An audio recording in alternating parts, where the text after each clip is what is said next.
In alhamdulillah, wa salat, wa salam Allah, wa rasulullah. Welcome to the 8th day of Ramadan. Alhamdulillah. We got a week down. How do you guys feel about that? We've been fasting for a week. A whole week is done. I'm telling you, we're 1/3 away from the end of Ramadan. I tell you, it goes by fast. And everyone should be used to fasting. Everyone should feel acclimated. Okay, a question that somebody sent me, what can I exercise when I fast? Yeah, as long as you don't get thirsty. That's what I do. I work out. I finally got my workout in the other day. Yesterday, I think it was. You know, you can work out when you fast, but understand that you cannot break your fast with no water.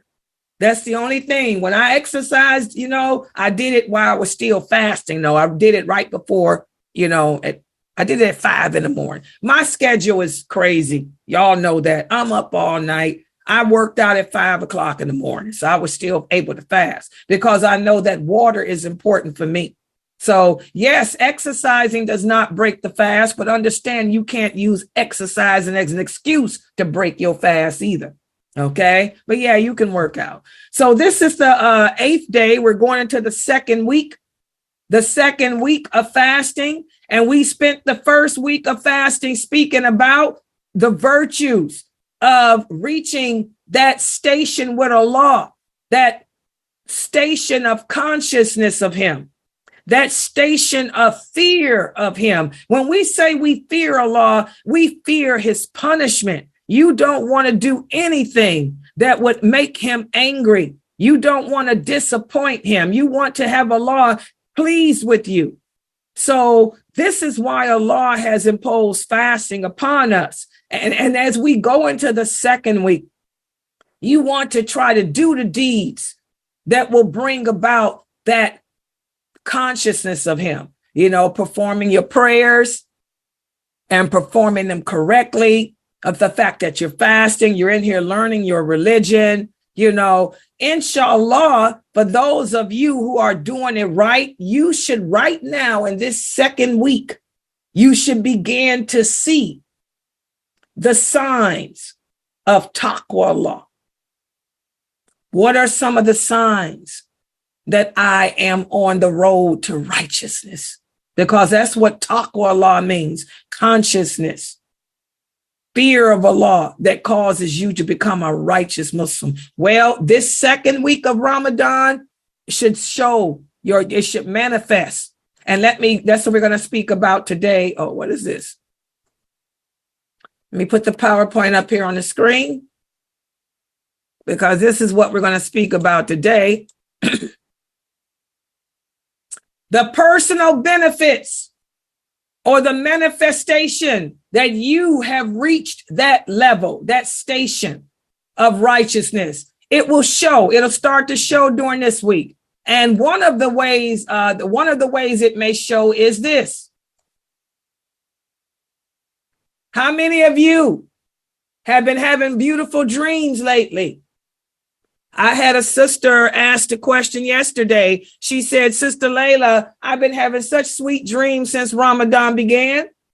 Okay, if you are conscious of Allah, and if you fear His punishment as you should, it will cause you to have good tidings in this life, either by a happy dream or by the love and the praise that the people have for you. Now with me, Ahmadiyya, how can I tell? Look at my numbers growing up in here. Look at the nice things people are saying about me. And this is important. There's a lot of Muslims out there who believe that it's haram, to compliment other Muslims. That's because they don't understand the difference between complimenting someone and eulogizing someone. Eulogizing and over glorifying a person, that's what y'all do with those birthdays. That's why birthdays is haram. But you should never think that it's haram to tell a person, good job. When you fail to tell me that you like my classes, or to tell me how happy you are that you have me as a teacher. You know, you're failing to let me know that Allah is pleased with me, because the Prophet sallallahu alaihi wasallam said, one of the ways that the believer knows that Allah is happy with him is he will cause the people on earth to love you, and he will cause the people on earth to praise you, which means compliment you for the nice things you've done for them. So how many of you are experiencing this right now? A lot of the sisters have emailed me. They're having happy dreams. Okay. A lot of the people saying, oh, wow, people saying that I've really become a better person and all of this. Well, that's a sign. That's a sign that you are reaching that station of consciousness with Allah. Listen to what Allah says and the interpretation, the meaning. Those who believe and used to fear Allah, for them are good news in this life and in the hereafter. He's talking about what's going to happen on the day of judgment. To those of us who believed in Allah and those of us who feared his punishment, we will have good news in the hereafter. While we're seeing all those people walking at Sirat Bridge being punished. So this is one of the signs, and this is what you should be experiencing during this second week. Also, remember, the Prophet sallallahu alaihi wasallam said that it is the true good dream which the Muslim will see, or he will be seen in it by someone else. How many of you have been told, oh, Sister Layla, I had a dream about you? Or like I told Anissa, I had a beautiful dream about Anissa last week. Okay. I dreamed about Latifa. I dreamt about Amina Fresno. I dreamed about Sabrine. I dreamed about my little Bantu girls. Okay. The happy dreams that we have, that's a sign, you know, that Allah is pleased with you and that you are reaching that level, that station of taqwa that you're trying to get to. So how many of you are experiencing these dreams? That's a sign that you're getting there. The first week of fasting and you're getting there. Okay. Also, another personal sign of having taqwa Allah is, and this is for the women, it will cause you women to not soften your voice publicly. What does that mean? Well, let me explain a little bit of something to you about the women. One of the things that the Arabic women used to do, and they still do today, I'm telling you, y'all go to those places of fitting, that clubhouse, join them Arabic rooms. You see about 1,000 Arabic women in there. And this is how they all talk. They all talk with these soft baby doll voices. You can't tell them apart. You don't know who is who. I'm like, what the heck? Arabic women have been doing that for centuries. Whenever they go around men, they would soften their voices to like a little girl to appeal to the man. Yeah, it's sick, isn't it? They make their voices soft like a little girl to appeal to the man, to attract their attention. Allah hates that. Just like I hate that too. I hate it when I hear those women talk like that. When they come into my website, that's why they don't come here. I tell them, you better sound like you normally sound. Don't come in here with that baby doll crap. Marilyn Monroe is gone. You ain't no Marilyn. That's why the Arab women don't come into my classes. Because I'm not going to let them get on this mic with that voice, that baby doll voice. You ain't Marilyn Monroe. She had the market on that. Okay. Well, Allah tells us, he says in the Quran, in the interpretation, the meaning, O wives of the Prophet, you are not like other women. If you keep your duty to Allah, then do not be soft in how you speak, or you may arouse in the heart of a man a disease where he will be moved to desire you. So when you speak publicly, speak in an honorable way. Okay. And this is not just for the prophet's wives, but for all women, for all Muslim women.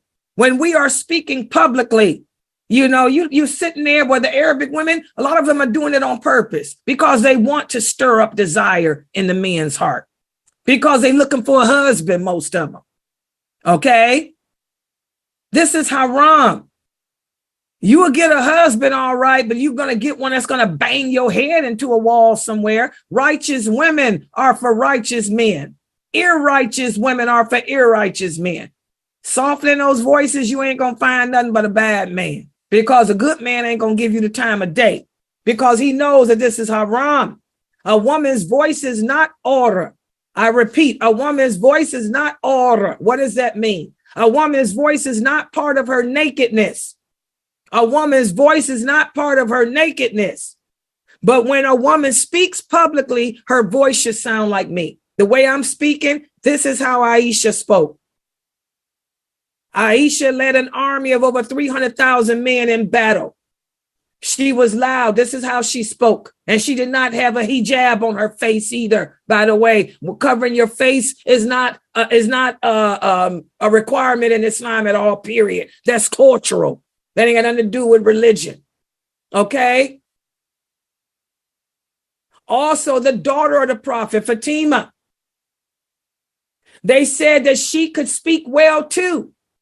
When Abu Musa Shari, he said that when the prophet's daughter would speak, you would be mesmerized, because she spoke like her father, directly to the point, directly to the point.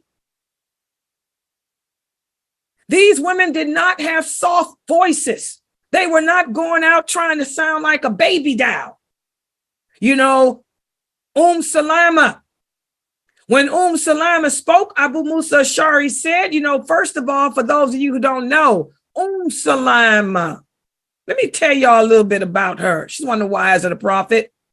She was the only companion that could recite the Quran with the exact tajweed of the Prophet Muhammad sallallahu alaihi wasallam. So men would travel from far and near just to recite the Quran for her to listen to their recitation, so she could tell them if they sound like the Prophet sallallahu alaihi wasallam. Okay, she didn't speak to those men with no baby doll voice. Her voice was like mine too. So as Muslim women, guys, our voice is not order. Your voice is not part of your nakedness. But Allah says here in this Quran, when you do speak publicly, you better speak like Layla Nashiba speaking. Make your voice strong. Make your voice loud, not soft. And stick to the point. Get to the point like Aisha did. Get to the point like Salama did. Get to the point like Fatima did. Okay? Get to the point like the prophet's stepdaughter Zainab did. She was also one of the teachers of Islam. Okay? Because there's a misconception that some Muslims have. They think women can't speak publicly. That's not true. What it is, they can't speak the way the women that you listen to are speaking. And what you doing listening to them? You brothers shouldn't even listen to them. When you come upon a gathering of women and the women are speaking in those type of voices, you brothers are not supposed to be a part of it. You're not supposed to sit in those chat rooms listening to those women meow on the microphone all night like cats in heat. You're not supposed to be in those rooms with those women. Those women got issues. They have some mental issues. And you have a worse-ish mental issue because you're sitting there listening to them. Okay? And this is why rape is on the rise, even in the Muslim lands. Okay. Also, so you sisters should see that benefit. You're going into the second week of Ramadan. I'm sure that many of you, you're conscientious of how you speak publicly. I notice it when you get on the mics to answer. A lot of my students here, you sisters are making your voices strong and direct and to the point. I can see that. Also, one of the signs that you're well on the road to righteousness is that you are not going to be unjust when it comes to your financial affairs. How many of you are more giving, more helpful? Your family members are coming to you asking for financial help. Look at you. You're more lenient. You're more generous. And also you're less greedy. What you don't want to do is be like a lot of these Muslims are. You angry at your son. You're angry at your daughter. So I'm going to take you out of my will, or I'm going to give more to one over the will. First of all, I want every Muslim to understand that Allah has set the guidelines in Surah Baqarah as to how our wills and the division of our wealth should be. We can't change that. That should be your will. As Allah says in the interpretation, the meaning, it is prescribed for you that when death approaches any of you, if you have money, that you make a bequest to the parents and next of kin according to reasonable manners. And this is already laid out in the Quran for us in detail. You can't cut people out of your will. You're angry at me, so you're going to take me out of your will. You can't do that.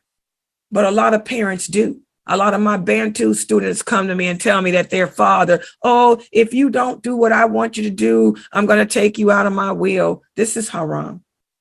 Your parents are not supposed to do that. So if you are doing that, stop it.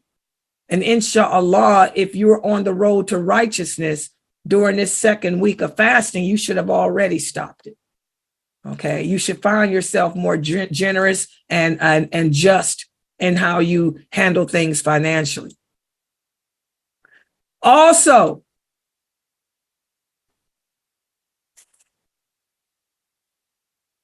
taqwa causes a man to give his wife her prescribed compensation. I hope nobody's going through a divorce this month, but our divorce rate is so high. What is the compensation? This is a question that a lot of sisters ask. That's that when you're going through the waiting period.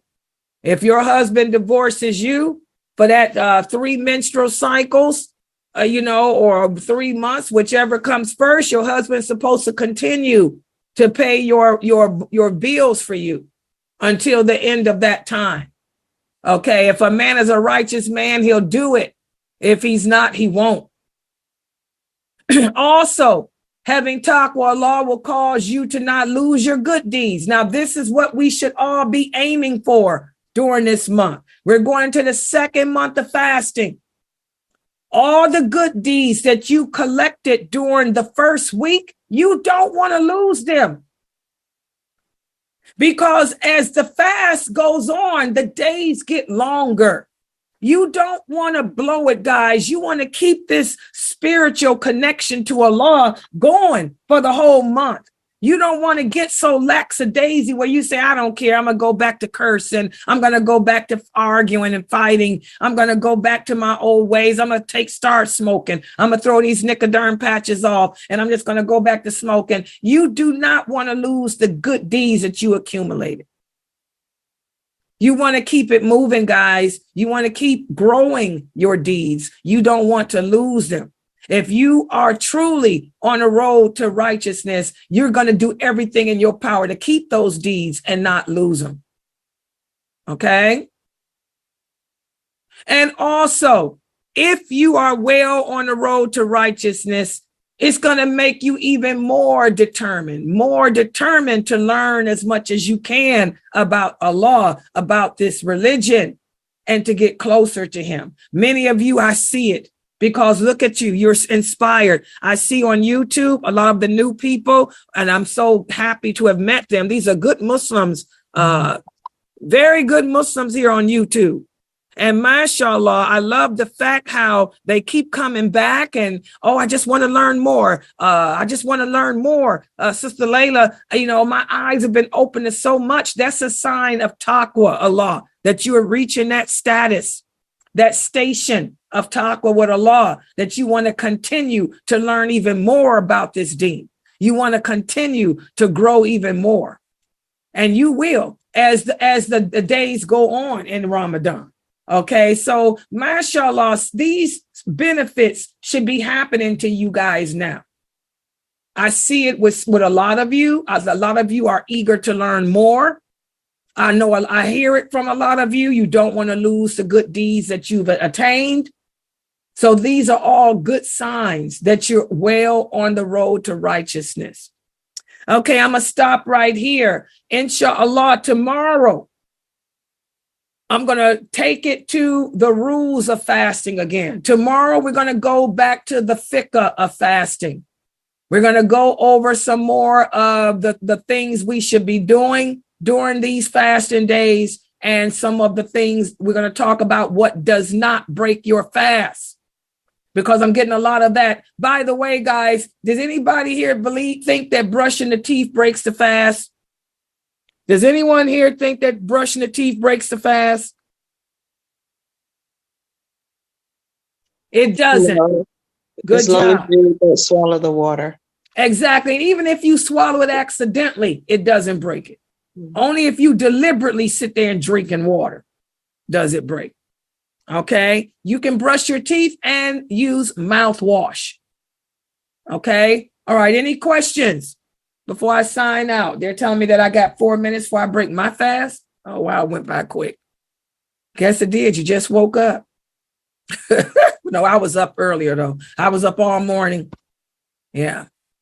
Okay. Well, subhanakallahumma wa bihamdika ashhadu an la ilaha illa anta astaghfiruka wa atubu ilayk.